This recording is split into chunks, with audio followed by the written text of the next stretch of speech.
I've had several people ask me about POTS and the symptoms that I had and how I knew that I had it or what led me to believe that I had it, which caused me to go get a diagnosis or seek out a diagnosis. So for me, I started as a kid. I had a lot of episodes of dizziness, fainting, racing heart rate. Those are the main things that I remember from my childhood. I was probably about 11 and I was passing out every time I had a tennis lesson. And that was during the heat of the day because I lived in Reno and it was super hot. And when we switched my lessons to the morning where it was cooler, I stopped doing it. Fast forward to my early 20s, and I was having issues with fainting again. They weren't sure what was causing them. They thought possibly because I worked at a marine propeller company that I was reacting to the paint. I was the overspray from the painting, which could very well be because I also have MCAS and I react strongly to chemicals, but I don't think that was it. I do believe it was my POTS. Saw a couple different doctors. They did some testing on me and then never said anything to me. So at the time I was married to somebody who was in the military. We moved from California to Virginia. I got a Virginia driver's license. That's what you do when you get to a new state, right? And then we subsequently, a few years later, moved back to California. So I went to go get my California driver's license again. And I had my driver's license number memorized. That's where I originally got my driver's license. And they were like, we have no record of you ever having a driver's license in California. I know. I'm sorry, what? With a little bit of searching, we found out that the doctor who had done the testing on me in my early 20s had turned in paperwork to the DMV saying that I had syncopal episodes. Never bothered to tell me that I had syncopal episodes, just told the DMV. And at that point, California would not allow you to have a driver's license if you had syncopal episodes, so they removed my driver's license. I had to jump through several fun hoops to get a driver's license back. Moving along. Again, I had chest pains, heart palpitations, like I said, going back to when I was a kid.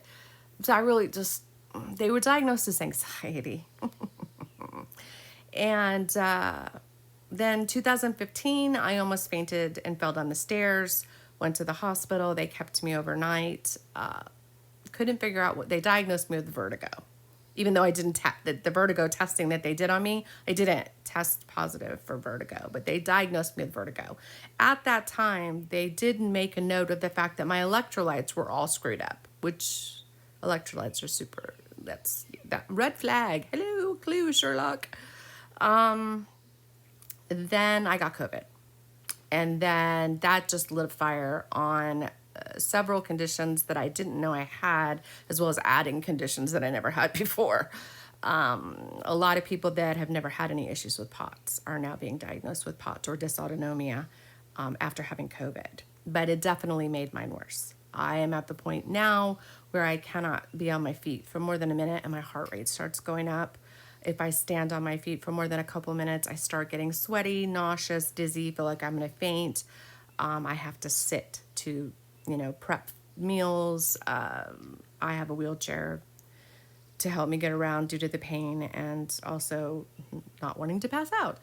I started discussing the situation with my current PCP at the time, and her excuse with all of the issues that I was having was, well, you have to understand, I'm just a hospitalist. Spoke with other doctors. My rheumatologist has EDS, so he understands POTS because that tends to go hand in hand with POTS. The long COVID clinic that I was at understands POTS. They were all like, oh yeah, you totally have POTS. But nobody would test me or give me an official diagnosis.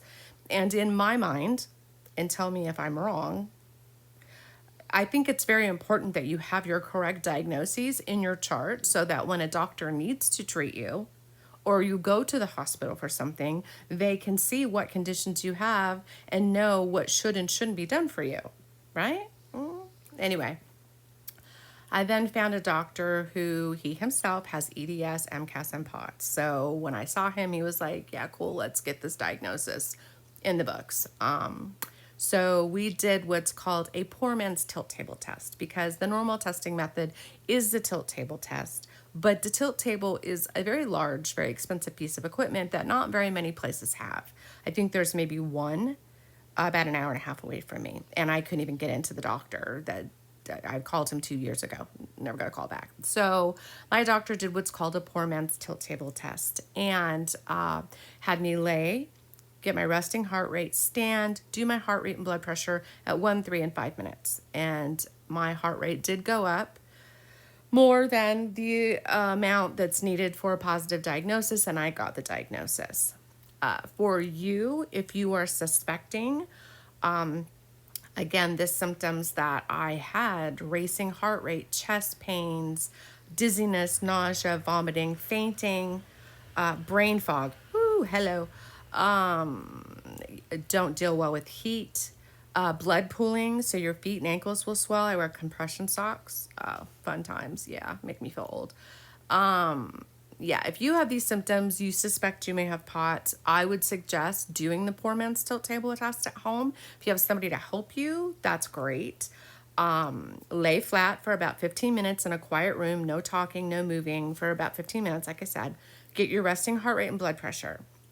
Then stand and do your heart rate at 1, 3, and 5 minutes. No talking, no moving. Just, that's why I'm saying it's good to have somebody that can check your heart rate for you. I have a wrist blood pressure cuff that does my heart rate and my blood pressure. And if your heart rate increases more than 30 beats per minute in that time frame, that is ding, ding, ding. And you should seek out a doctor that understands POTS and can diagnose it for you. But there are treatments. I can go into that later if people ask.